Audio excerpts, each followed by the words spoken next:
يا أهل الكتاب قد جاءكم رسولنا يبين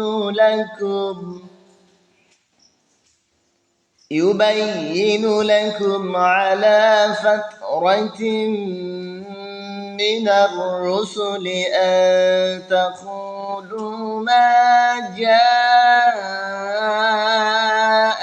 من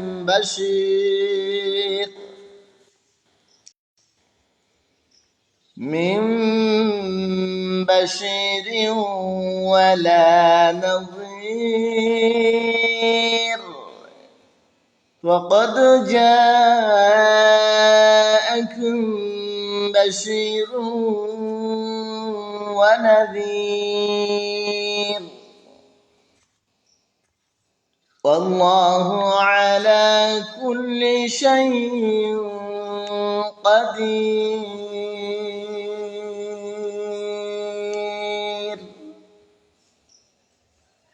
আল্লাহ পাক রব্বুল আলামিন বলেন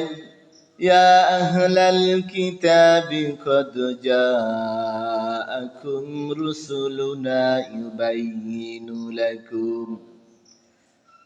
يا أهل الكتاب হে কিতাবীগণ রাসূলগণের আগমন বন্ধ থাকার পর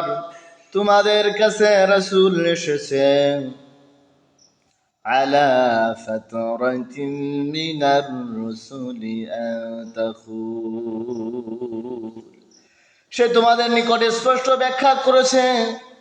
যাতে বলতে না পারো أن تقولوا ما جاءنا من بشير ولا نذير কোন সুসংবাদবাহী ও কোন সতর্ককারী আমাদের কাছে আসেনি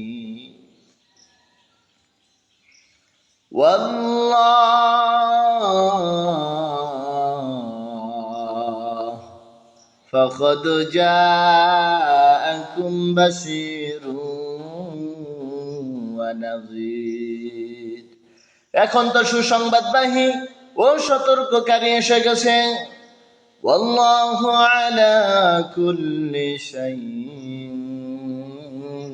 قدير বস্তুত আল্লাহ তাআলা সর্ববিষয়ের সর্বশক্তিমান আল্লাহ তাআলা বলেন হে কিতাবীগণ হে আহলে কিতাবগণ রাসূলগণের আগমন বন্ধ থাকার পরে তোমাদের কাছে রাসূল এসেছে على فترة من الرسل أن تقولوا ما جاءنا من بشير ولا نذير সে তোমাদের নিকট স্পষ্ট ব্যাখ্যা বিশ্লেষণ করেছে যাতে তোমরা বলতে না পারো কোনো সুসংবাদবাহী ও সতর্ককারী আমাদের কাছে আসেনি فقد جاءكم بشير ونذير এখন তো সুসংবাদদাতা ও সতর্ককারী এসে গেছে তারপরেও তোমরা কেন আমি আল্লাহ আমার বিধানকে অস্বীকার করছো ওয়াল্লাহু আলা কুল্লি শাইইন কাদির বস্তুত আল্লাহ তাআলা সর্ববিষয়ের সর্বশক্তিমান নবী করিম সাল্লাল্লাহু আলাইহি ওয়াসাল্লাম ইহুদিদেরকে যখন ইসলামের দাওয়াত প্রদান করেন এবং বিপুল উৎসাহ উদ্দীপনা দান করেন অথচ ইহুদি গণিতে পূর্বে আফসোস করতে থাকতো তারা নবীর জামানা পায়নি তাদের দ্বারা শিক্ষা ও হেদায়েত গ্রহণের সুযোগ পায়নি যখন কিতাব নাজিল হয় রাসূল সাল্লাল্লাহু আলাইহি ওয়াসাল্লাম তখন কিতাব অবতীর্ণের সুসংবাদদাতা রাসূলের প্রেরণার কথা তারা অস্বীকার করলো আল্লাহ তাআলা উক্ত কারণে এই আয়াত নাজিল করেছেন যে রাসূল আসেনি রাসূল ছিল না রাসূল এসেছেন সুসংবাদ নিয়ে এসেছেন এবং সতর্ককারী হিসেবে রাসূল এসেছেন সুসংবাদ পাওয়ার পরেও কেন তোমরা অস্বীকার করছো বস্তুত আল্লাহ তাআলা সর্ববিষয়ের ক্ষমতাবান এবং শক্তিধর আল্লাহ তাআলা আমাদের মনের অবস্থা সম্পর্কে জানেন স্পষ্ট নিদর্শন, স্পষ্ট আয়াত ব্যাখ্যা বিশ্লেষণ পাওয়ার পরেও আমরা অস্বীকার করতেছি। এজন্য আমাদের পরিণাম ইহকালীন